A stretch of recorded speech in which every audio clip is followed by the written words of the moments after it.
All right, 5-year anniversary, 5-year anniversary. It's our do-do-do-doom. It's our all right. You guys, look at Rory pulling out his little phone, man. Crying, nigga. Why? This guy will not get emotional. How y'all feel, man? How you feeling about our 5-year anniversary, man? I feel pretty good, Let me hit the man. round of applause for Roars, man. Why do I get a round of applause? It's a group effort. No, it's not. Fuck that. Oh, Savon liked my post. Thanks, Savon. It started on 46th Street. In a brownstone. It was 54th, by the way. Oh, whatever street it was. I'm glad we're not there no more. Same. They tried to take our It publishing. was just 3 friends at first. Come on, Rory, get in your bag. Yeah, it was a game night. It was a game night. You had to bring some liquor. There was some microphones. Tell the audience how you guys are feeling with our 5-year anniversary being right here. Time flew by. 5 years does not seem like accurate number, but here we are. It's accurate, Parks. I know.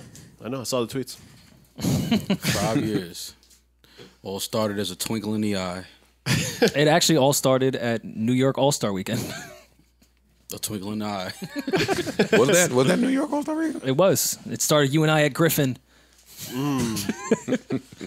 Look, Yo, I got this idea. At Griffin. Well, so let's go to Lavo this Sunday. Why you want to go to Lavo Sunday? I've never been to Lavo, and I'm tired of all the cool kids saying, yo, Lavo this Sunday. I want to see what the fuss is. I've been there. It's cool. Vern said the bottles are $1,100. That's life. That's life for you. Well, Spanish niggas always feel like they have to buy bottles everywhere they go. I never subscribed to that. Yeah, I'm not the bottle. Yeah, no, I'm not doing that. But come on, let's go. Yeah, we can do it. Can you come out? Come on, let's celebrate. Yeah, let's do it. Yeah, let's celebrate. We got to. Celebrate Yeah, something. we haven't hung out as a pod in a while. That is true. It's because I've been scared y'all was going to jump me. All right, you guys. Some of you may know. Oh, wait. Shout out to our Spotify listenership, our YouTube viewership. Shout out to our first and last time listeners. Salute to y'all. Shout out to everybody listening from work. Shout out to everybody listening from home. Excuse me. Now, as some of you may know, this is our 5-year anniversary. Hold up, bitch. No, that's too low. That was way too low. Jesus. That was pussy. That's still too low. Sorry, guys. It's like Hold a on. 6-month anniversary. BRB. Here we go. It's our 5-year anniversary. Much has changed. So Much has not. Much has changed out there in the landscape. We got rid of that word in 2022, right? Landscape. Yeah, it's we gotta did. Yeah, it's What fading. do we use to describe it now? The landscape. Climate? We get rid of climate too? No, climate's is- gotta go. Climate's gone. Damn it. Climate makes you sound smart sometimes. The scope.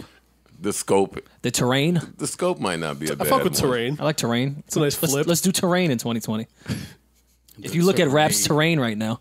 I like that. Terrain. I like that. Raps terrain. You guys wanna go on this fantastic voyage with me? Let's go. Yeah, we so corny. Men really don't know how to get. We're not good at mushy. this. Not at all. We're not good at this at all. Like, Look at men. Here's the thing, y'all. I fuck with you. Yeah, exactly. Come on, at least tell me about some of the pivotal times that have occurred in this podcast. Y'all two start because I came a year later, so y'all have to go from the very beginning. Oh, you came and made it hot. Don't try to get the fuck out of here. No, I wasn't there. I wasn't Y'all there from, start because what y'all was doing was different. No, I wasn't there from day one. Like, exactly the February 18th, 2015. I wasn't there. I came a year later. I believe it was overcast. It might have been in the mid 40s. Yeah, 46th Street. If I remember. It was a dark and Oh, gloomy no, it's night. 54th Street. I meant the temperature. No, my bad. Right next to Studio 54, if you can find the connection there. Oh, man. Destined. Destined for legendary It was the moment shit. I saw Studio 54, I knew it was destined. Yeah.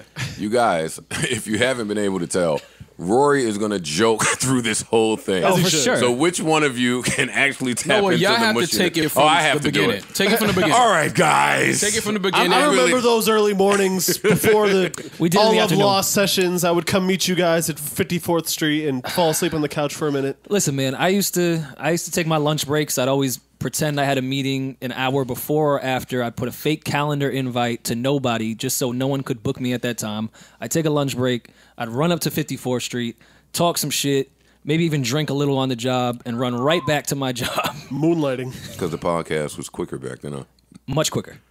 Yeah, you Much, still much do like an quicker. hour, right? Yeah, we tried to not go over an hour and a half at that time. Actually, that's what I would like to talk about. I'd like to talk about, for me, because this is one of the most commonly asked questions when I'm outside. For the other podcasters out there, and shout out to the other podcasters out there, by the way. I understand what that terrain is like. For the It's rough, creators. it's a rough terrain. For the creators. For the creator We're getting train. there. Yeah. But one of the most commonly asked questions, to me anyway, is because a lot of the podcasters struggle with feeling stagnant and feeling like, all right, how do I grow this thing? And we were there too. So I like to give them the moments in the podcast that I think were pivotal into making it what it is today. What's the first moment like that for you, Rory? Honestly, the SOB show, and I don't know when that was. Really? In the I'll tell you why. Of course, there's always Twitter and people. I could see them responding, and we're being consistent at that time. But when we got to SOBs, and you and I had that idea, like, yo, maybe we should just try to do a live joint, and you were like, and do what? I'll be honest, that sounded like the craziest idea. Oh no, in the world. you did. I had to. I guess that's beg why you. I had to beg you to do that. That's why that's pivotal. Yeah, that is pivotal. And then seeing people like respond to us sitting there talking. I couldn't and, like, grasp that concept though. Yeah, it was weird. It's a weird one. What It's year? still a What weird year? one. What year was that? I Still a have weird trouble one. grasping it now. Still a weird one. I'll say that before every show. I say, I cannot believe that there are so many people out there waiting for us to sit down and talk. But where it was, you know, the same way we talk about now, it's like one big inside joke and all that shit. That's why SOBs was such a pivotal moment to me then, because it's even more intimate and you can literally hear everything everyone's saying. It's not like some of these theaters we do now where you can't hear the people. It just sounds like noise. I bombed that show. Oh, it was a horrible show. We all did horrible. Did really, really bad. I specifically bombed that show. Well, you tried to do the story thing. I saw what you was trying to do. I misjudged our audience at the time. Yeah. But the way they were responding with things specific to the podcast, I was like, oh, this is a thing. Like, this is part of people's lives. That's why SOBs was so pivotal to me. I was like, this is really like, they wake up, this is their daily, what we used to think AM radio was, or what we maybe would think Sirius with Howard was. This is something that's really part of their morning. Right. So, to me, that was a really pivotal moment. I was just telling Brandon, who has his own podcast, shout out to Grassroots Podcast. I was just telling Brandon the other day that as a creative, you just never know what works and you just have to try shit. Or maybe that was somebody at the pull-up. I think we were talking about it briefly, too. We were talking about the band, comparing it to a band. Like the different personalities you need to make a band work, or a group of any sort, really. And for me, that story always, or that thought always leads me to when I leaked that Drake clip of me talking about all the way to DC, all the way. I have many Adderalls I was on at the time, but Which was going to get to my next thing on Adderall with live shows, but continue. what am I saying? Oh, The clip. that was me coming to y'all saying, all right, you guys, we need to just start promoting shit. And we can't afford a video guy, so somebody just take the phone and video. So, So we Can I- took the phone and videoed. I don't know who was videoing. We might have just sat it somewhere. it might have been me holding your phone. But I'm in bed the next morning, and I'm like, you know what, man? Let me see how these little clippy things work. No, that's not what happened. I'm going to snitch on that episode that changed this whole podcast. We recorded an episode about views. Joe put that clip out right away. And the response was so insane that Joe called me and said, we have to do a new episode. Because that episode was trash on this views take. And we got to do a real one. And I was like, bet. I think it was my birthday. I think I left my job Yeah, you on were my doing something birthday. important. It was my birthday, and we couldn't even record at 54th Street. We went to Totowa for were the first closed. time.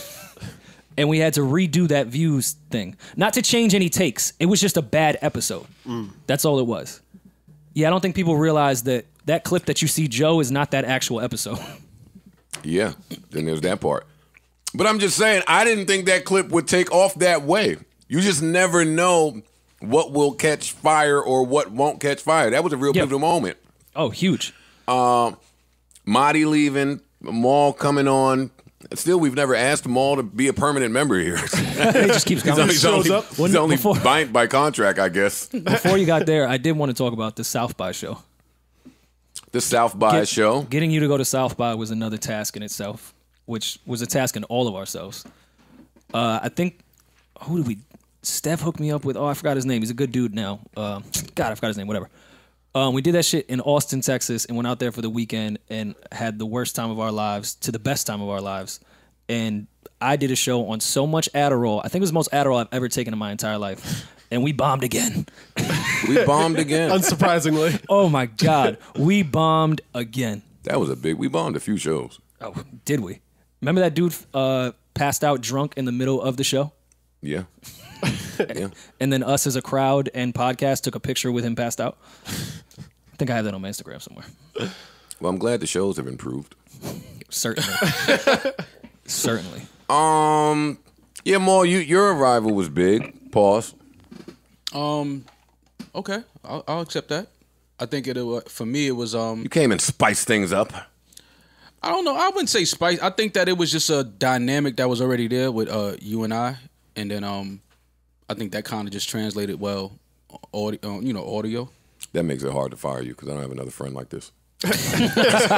No, honestly, it did. And I think with Rory, it just I understand Rory's the generation gap. Like we have 10, 11 years on Rory, but guys like Rory are necessary because he represents that generation after us.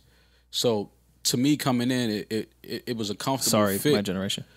No, it was a comfortable fit only because I respect. We were in his shoes. Like I said before, I used to have to sneak to listen to Snoop and artists like that because my mom didn't understand it, but my mom was a fan of LL and Big Daddy Kane, and by that age, I was like, I'm not listening to that. I wanted to hear the gangster shit. You want to take a minute to focus on the rappers your mom was a fan of? No, I don't want to do that. But LL and Kane. Yeah, I mean, you know how that go. But the fit to me was natural. And it for us, it started as our weekly.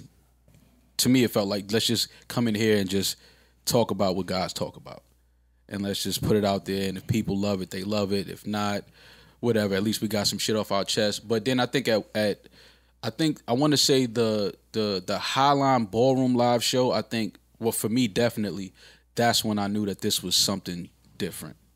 Pulling up to Highline and seeing the line around the corner. When was that for the people that don't know? Had been 17. Maybe. It was 2017 for sure. Yeah. I'll have to go through my Instagram and look at the exact day. But for me, that was the moment of, oh shit. Like this is something real. You know what I mean? Like when you get to see the people, you can sit down and record and see numbers on a streaming platform, like, oh shit, people are clicking. Right. But when you show up to a place and they're out there and they feel like they know your story, they know you, and they share, which it's like, oh, people are really subscribing to this. And that's when, for me, it hit like, this is something that means something to the culture. Yeah. Highline Ballroom 2017, our highest paid show at $10,000.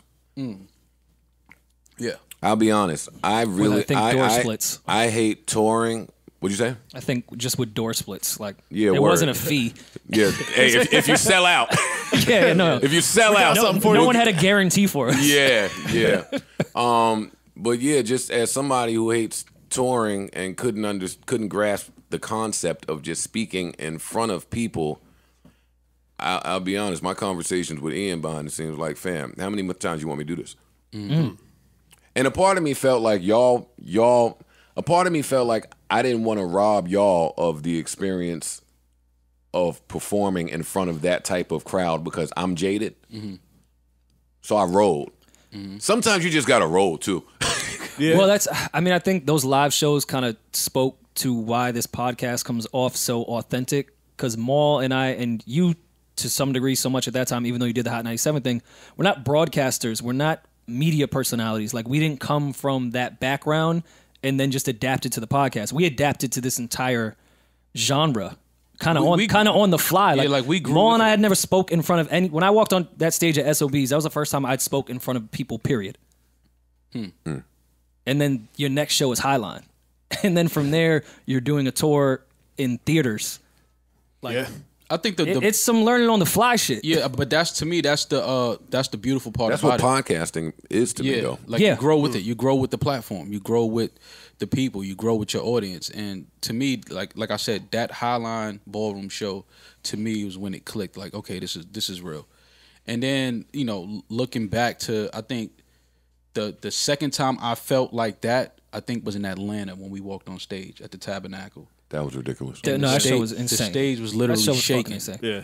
When we walked out. And Atlanta felt real good. Yeah, I had that was never one of my favorite shows. No that shit and like Dallas, that I think, before. were my two favorites. Yeah, that to me that was like the show where it was like, oh shit, like this is real. That shit was huge. There was yeah, a lot of there's people on the sides. Yeah, But before you get to all of it's real, because there's a lot of it's real moments. Let's go back, and because the Highline show at that time, if that's not the benchmark, somewhere around that time, we started to have conversations about, okay, how long can we continue to do this for free?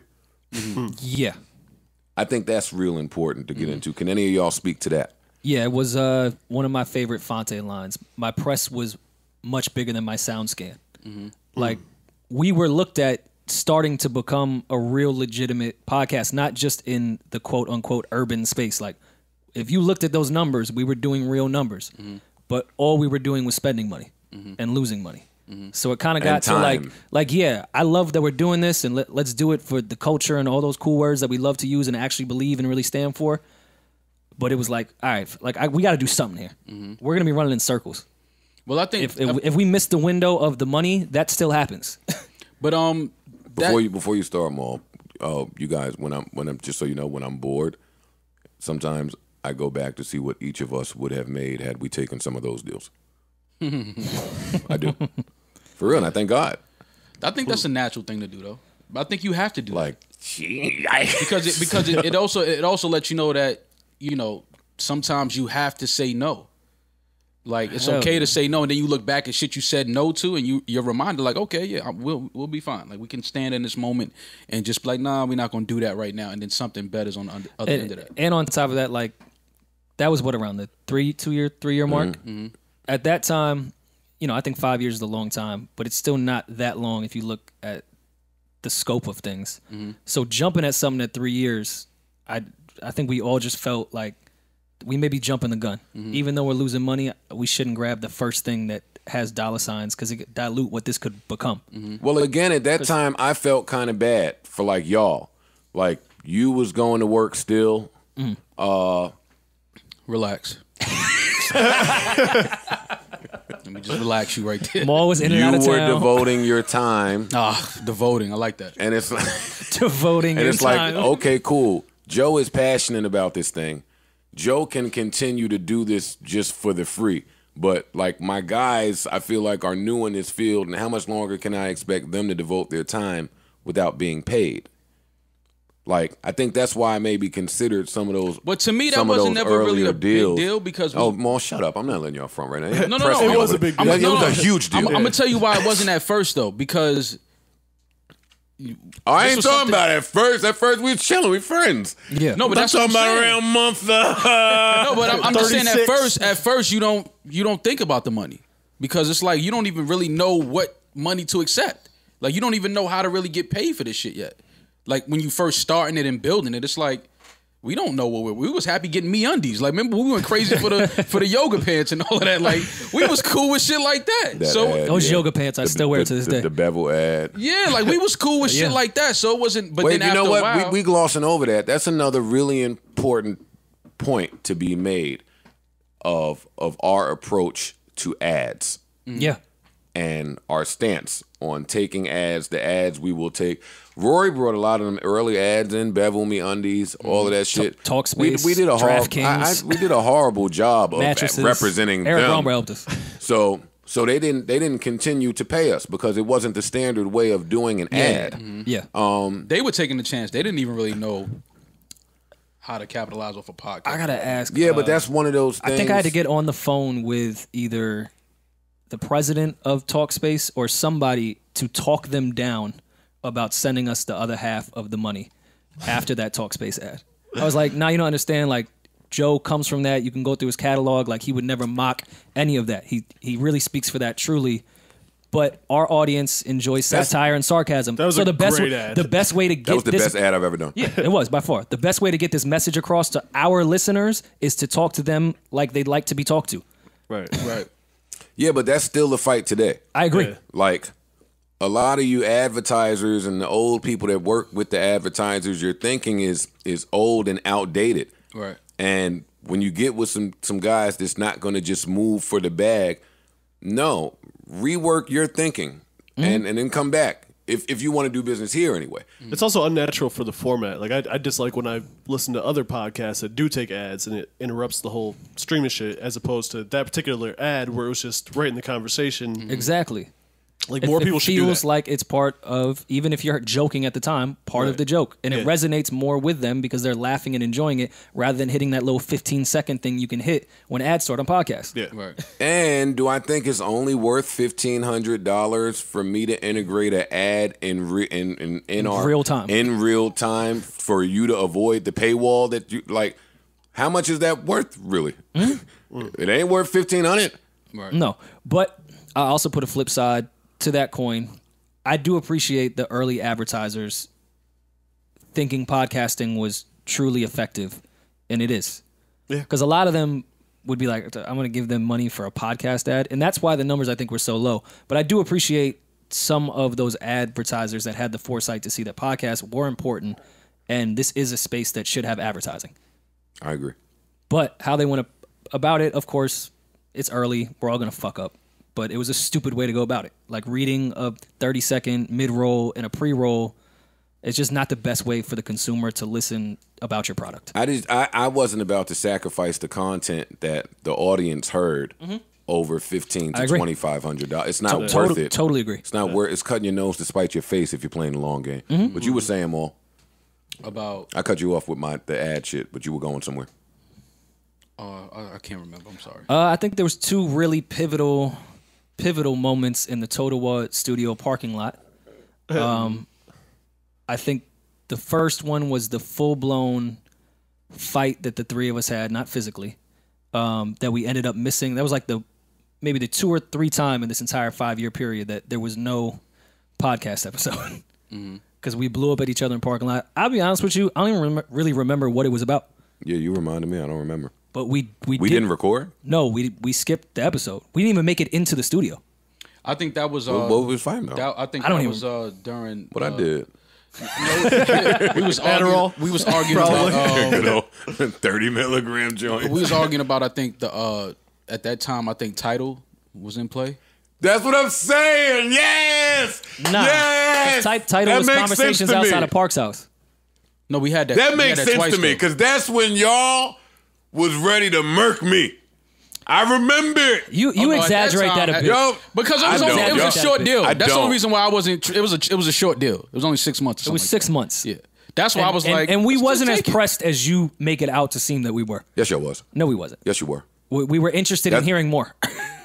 Yeah, Nah. I wouldn't say I was pressed, but it was like, Y'all was pressed. let's not just turn it down. Let's think about it. It's only 6 months. That was where I stood on it. With options. Oh yeah, Every contract got of course, options. absolutely. So it's not I only still don't 6 think months. that was the fight, though. Nah, the fight was y'all really wanted that deal. I don't think it was title. But then that's fine because, like I said, we was broke at the time. So maybe you're supposed to want it. My thinking was and is If they offered that, if we no, there but was something else out there. if we in a deal, we can't listen to deals. That's Yeah. my only thing.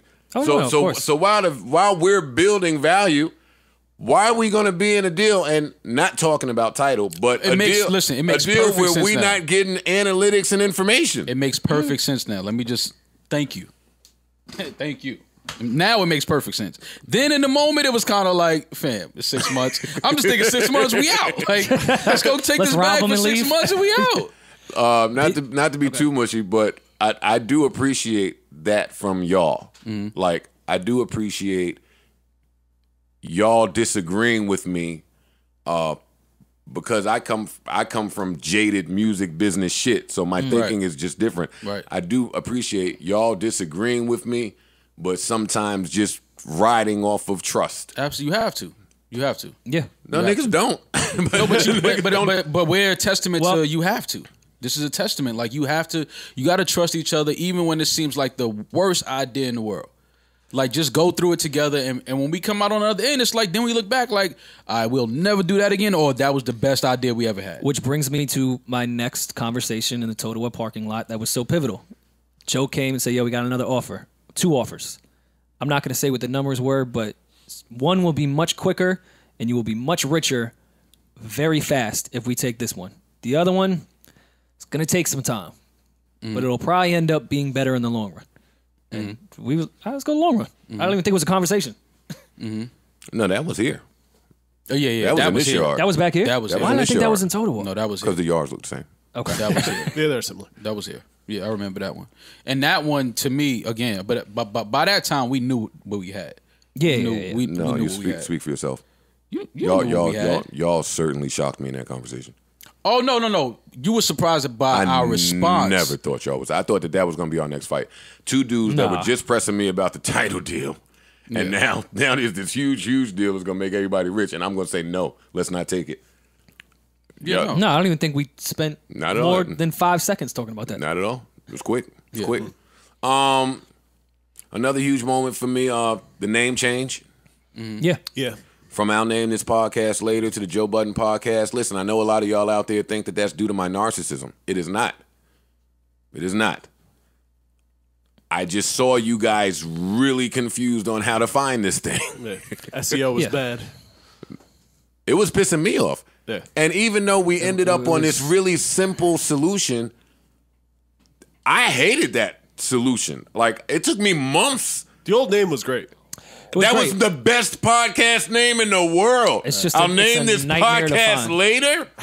The initial that was my shit. It spoke to creative type of shit, but no, nobody could find it. And on top of that, anytime I would speak to anyone about the podcast from a monetary value or anything that would push us forward outside of the fans, it was like, yeah, the Budden Pod. I was like, all right, so I see where this is going. Let's make it easier for everyone trying to search for the shit. Yeah. Nah, I don't know if it was that easy either. It was easy. No, I don't but think we Oh, what are you talking? It might have been my idea to call it that. No, me and Rory spent a little second on that. Oh, I'm about to say me. I don't give. You could call it blue dog shit. Once we turn these mics on and put it out, they gonna find it. Rory called me the next one, like, so why didn't you say that? No, looking for more information on it. Joe- but Joe why? takes- Why the Joe Budden podcast? Like we're here too. Yeah, no, it's cool. Joe assumes so much from me seeking basic information, I do. which is so I assume a lot from a little anyway, though. yeah. But sometimes it's just seeking. Yeah, I'd like to know what's going on here. Information's okay to share. Yeah, basic and info. seek. Yeah. Both. Yeah, I guess. Yeah, well, whatever. Me leaving Everyday Struggle. Big. Yeah. Huge. Again, I had no idea that those fans would come over here. Like, the podcast journey has been unpredictable, to say the least. Yeah.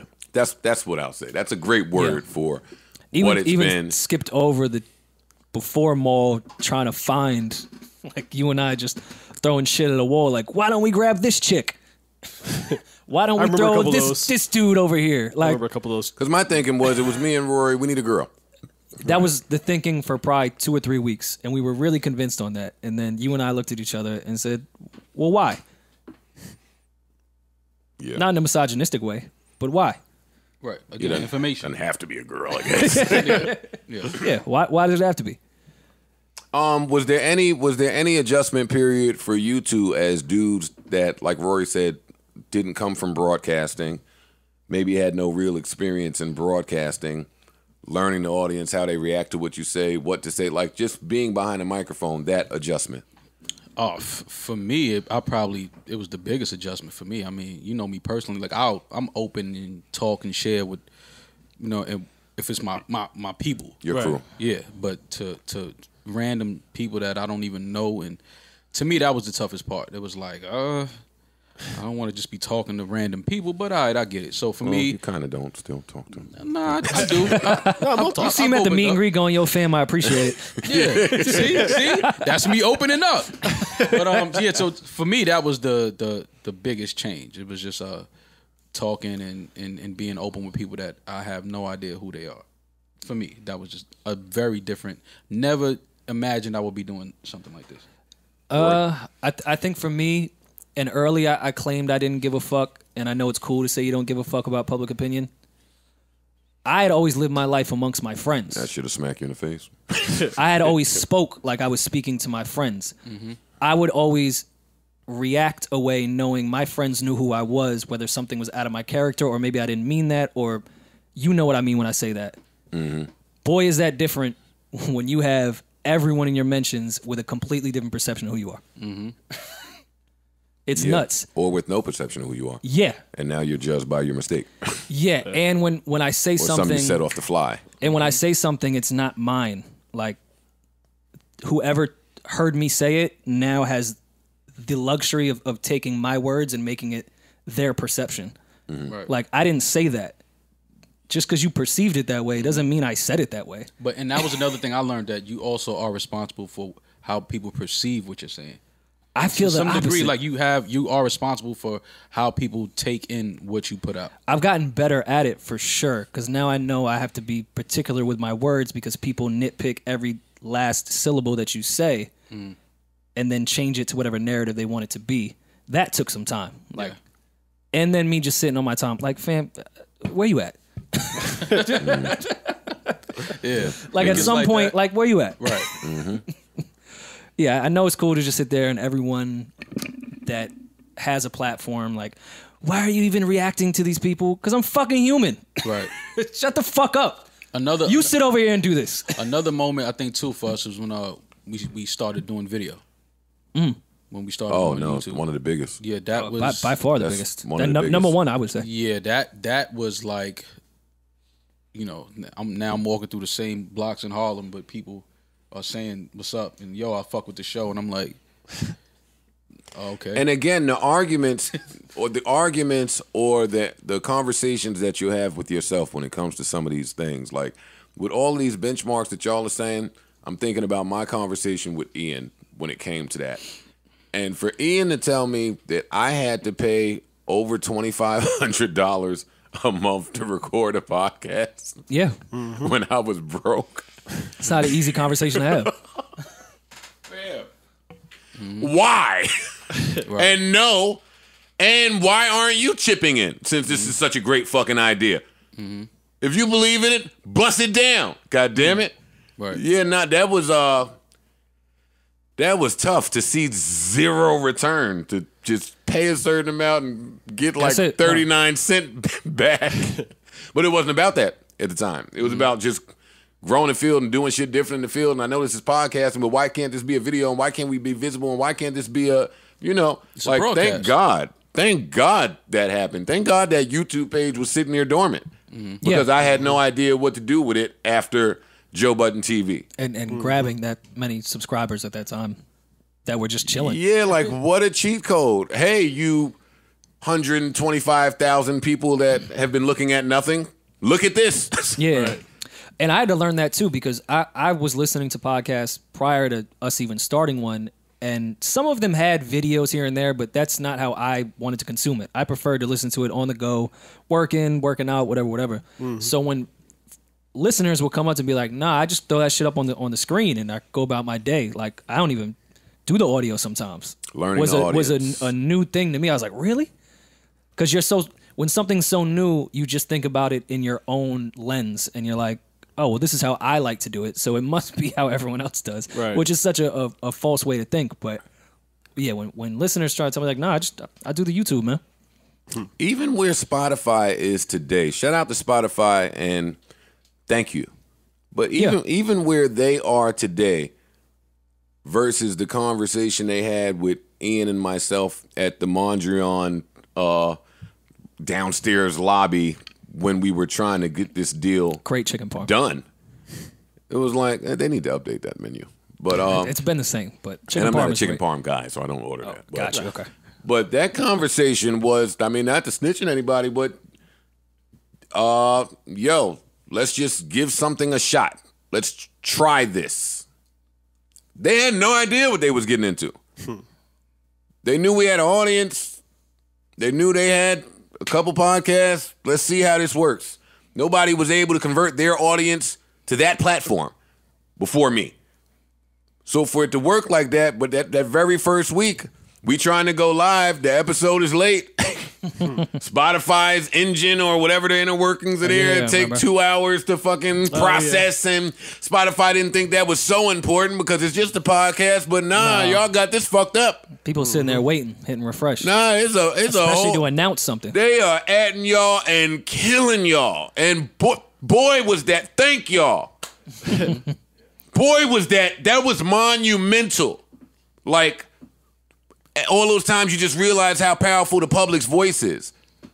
And from that point on, when all of y'all started hitting Spotify, like, fam, you 10 minutes late, you 20 minutes late, you 30 minutes, an hour now, what the fuck are you doing?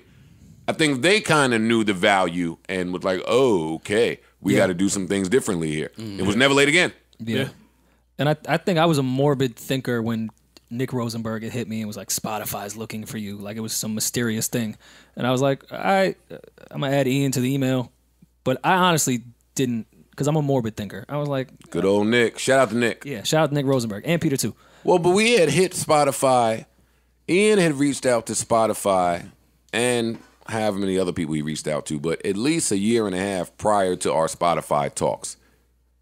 But the thinking always was with us that, hey, these streaming services and corporations, if you just continue to build, are going to have to reach out to you at some point because they're going to have to license the content.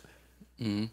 Like, if you don't give the content away for free like we were doing with Apple Music and SoundCloud, and just period, because that's the nature of the business. Mm-hmm. But if you stop that or compartmentalize it, somebody's going to call and take you off the market. Mm-hmm. And that's what happened, man. I don't want to stay too much on this because I'm already a narcissist. No, but it's important because people that have, like you said, other podcasters and people that are creating something, they have to know the importance of you have to put in the time. You got to put in the work. Consistency. It's not going to happen overnight. Like consistency, patience, open-mindedness. Yes. Yeah. What this podcast thrives off of, the chemistry between the people that you work with, right, on mic and off mic, and knowing the power of saying no. That's very important in business. Period. And yes, at the right times. Right. Yeah, for sure. But more importantly, you have to know what to turn down, and what to and be okay with it. Like, be firm in that too. Like, no, I don't, respectfully, but no, I don't. I'm not doing that. In general, that just equates to knowing your value. Because absolutely. You shouldn't always say no. No. You know what I'm saying? Always. There's certain times where you probably should. Absolutely. But there's power in saying no. Absolutely. Yeah. Absolutely. So self-awareness, I think, is right. To all creators, and I hate that word, but creators, podcasters. Well, see, how you sleep at night gauges that for me.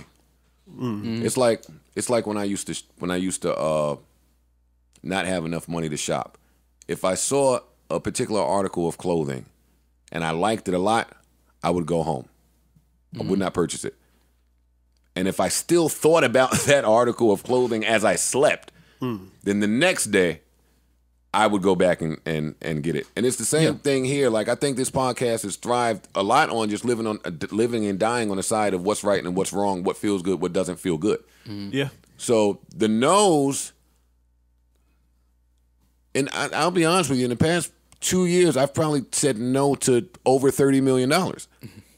I've never had that. I've never touched it. But what restrictions does that come with? Yeah. What guidelines does that come with? What rules does that come with? Like, nah. It doesn't sound right. It doesn't feel right. And if you're offering that, then we'll wait. We've been waiting. We've been waiting. What the fuck is the hold up? Yeah. Right. Yeah, sometimes nothing changing is all right. Like, we've been living this way already. Right. Listen, you're talking to somebody who has spent majority of his life being comfortable with being uncomfortable. Real glad that things are changing now. I'm forever grateful. I'm forever in debt to the fans, to y'all, to everybody who has helped make this possible. But yeah. And thank you, Parks, for giving us a home, man. Yeah, man. Yeah, this monumental became, too. especially Absolutely. video wise, this became the That hub. was another really important piece because there was a stretch where before Parks was in play and our Totowa studio was being reworked. Shout out to Pat. And shout out And to Ferrari. Pat, shout out to Ferrari. Yeah. They were remodeling their entire studio to make it more of a podcast space. Yeah. Because that's how often we were in there. But before that, like there was like a month or two where we was just hopping around studio to studio, and what I learned was, everybody's audio is trash. Yeah. Which Yeah. is funny because we were going to actual studios. No, real studio. That sparked conversation in my mind. Why are people having? There is a distinct difference in recording a podcast Yep. and recording music. These were music engineers. Yeah. Shit, As was I. Remember we was in True. Yeah. we were in that random studio in Whitestone, and we went to like oh my God, 2-3 nightmare. different rooms. A nightmare. It was like midnight, nightmare. and at that time we was still catching steam. So we was like, all right, we got to put something out. So we called Parks because Parks was 15 minutes away. Yeah. Came right into this space. I don't even think we had video yet at that time.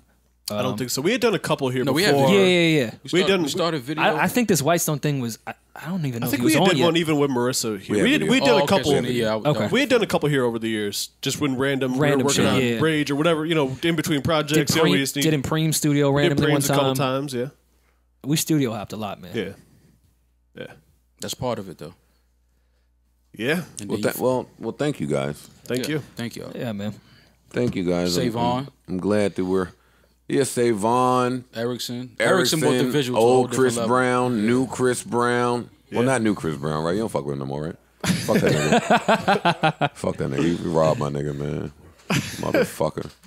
Yes, stability happened in this living room Yeah. Yeah. with Parks and Erickson See, that's why and women- Savon too, and That's why Three girls Man be new wanting addition. that shit from us, yo. Stability. See, that's why It they- does feel alright now that I I'm think about telling it. you, man. Helps it grow, You see helps where- it grow. You see where they coming from with that one, right? The Now whole you get it. stability Yeah, thing. yeah, now you get it. Like, I knew where I was going every Tuesday now. Yeah. I knew who would be there. You know, it's true. It's true. Yeah. Anything else you guys want to divulge? The fans. Got Round of it. applause for the fans. The listeners, the viewers, y'all. I mean, to engage the way y'all do, whether it's hateful shit, whether it's love, whether it's support, we appreciate it all. I just love the fact that people are engaging and really subscribing to something and just having conversation about it. Like, to me, that's dope. And I'll Yeah. be honest, I still cannot wrap my head around it. I can't. I No, don't think my- I ever will be able to.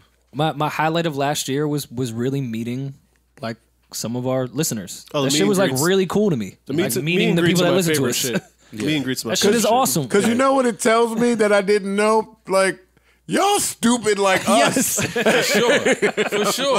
For sure. Some of y'all need podcasts. Like, y'all are funny, man. Yeah, So absolutely. for y'all to just take whatever it is that you take from us, or for y'all to enjoy us the same way that we enjoy you, pause. Yeah, nah, it's special. It's special. And though we're men and we don't know how to show mushiness and vulnerability for the most part, Yeah. I don't want that to be overlooked at all. I think, Roy, you spoke to that in your little Instagram mushy piece. Like, everything could be the same if y'all are not there. If there's nobody there, I said on IG, it's a bunch of idiots screaming with microphones and Wi-Fi. Like that's just all we are. We're nothing if nobody's listening. That's a fact. That's a fact. And like I always said, it takes a different kind of person to listen to this podcast and engage, man. Like, I think our audience is just different thinkers. Like, Definitely. It's very diverse. very diverse, come from different places all over the world. I mean, some people hit me from Africa. I'm like, Yeah. what? There are people in Africa. a lot of people from Africa. Yeah, who hell think yeah. the way I think. Like, Right. that's like, oh, all right. Like, it's eye opening, but it's dope at the same time, man. Makes you feel a little better, like you're not crazy. Yeah. Right. Oh, I am crazy. Well, this whole shit is therapy, by the Yeah, way. This is absolutely. very therapeutic. Absolutely. I have lived the latter part of my 20s going into my 30s on a microphone Yeah. every week. Figures know you get it in on that microphone. Figures. I hate when trash edit. Yeah, like just say niggas, man. Figures. What is a figure? I hate that Me edit. too. I do. I hate it. But they never figured out how to Never. do niggas right. Never. Yeah, whatever. Yeah. All right. Maul wants to know how long after someone dies do you have to wait to date their widow? That, No, That's a great that's segue. the segue. that's not what I wanted to Fam, know. we just spoke that about was the the podcast journey for 40 minutes, man. As we Let's get should. to It's been for let's get 5 to the years worth of fucking- stuff. In 40 minutes, we did all right. That's true. Now, who you want to date? They got somebody that died, not, man. not me. I was saying like how. Nah, it's not you. No, not me. Nah, never. it's- Come it's on. always a friend. Come on. Right. No, I was just thinking. I was like, you know, if a woman or a man, they're married, have a family. If one, you know, significant other passes away, how much time has to pass before they are allowed to date again? Before people start to judge them or like look at them like, oh damn, like is there a specific time that needs to pass? I don't think there's a specific time. I don't think it's right to judge though, because what if you need? We're in a judgmental world. 70 years. Yeah. I was like at the copyright 65. law? I mean, yeah, that's what I think. I was at Yeah. 65. And, Yeah. and if she's dating someone that was loved by like a lot of people, Yeah. she not getting that off. Yeah, nah. I thought so. She But got it's- to she got to move and delete that's her, not right, her though. Facebook. That's not right. Because it says till death do us part. Yeah, so now we're yeah, apart. we parted now. Yeah, You left. I'm still here. game's on. Yeah, so how long before? Actually, this situation that you're naming, not on some A Million Little Things shit on ABC or NBC, whatever network that is, but most people in this instance, when they take the necessary time to grieve, end up dating someone that they're close to because that's who they reached out to while they were To get through grieving. Yeah, that yeah, moment. for sure. Yeah. And then they probably feel like that has to be kept a secret because I'm dating someone that's close to me. close to me or Yeah. that I Or knew that or was that I close was to my friends with significant or other. that knew my you know what I mean? And that sounds like it gets tricky. Fortunately for me, I've never been in that situation. I've never and I empathize with the women that have dated. Have y'all a dated man any women that have has- passed away? No. Not dated. No. I have Not literally. dealt, anyway. dealt with a woman They've that passed did pass away away. in my mind. Are you that ex? But no, my cousin that passed, her husband is now remarried, and it was a little weird in the beginning for sure. But how long? How much time had passed? She passed in 2005. He got married in 2014. So they dated for maybe 4 years. I'm not good at math, Okay, but so it was like we weren't 5 years. upset at all. But it was a weird at first. It was, yeah, yeah. It was a Definitely. shocker. How long did you say it was? She passed in 2005. They got married in Don't 2014. make them do something. Oh, more, that's man. that's not bad. I think that's pretty cool, actually. Yeah, my sister's. No, we went to the wedding. My sister's They had- first I mean, they had husband. Wow, you phony. phony. How long would you give your significant other?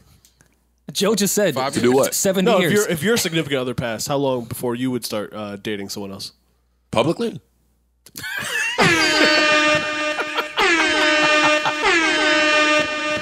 Because that's a question. That's That's a question. Wait, can we? No, that's Can we- real though. can Like, we pause? I'll keep it under wrap for a minute, but like The fuck is you saying?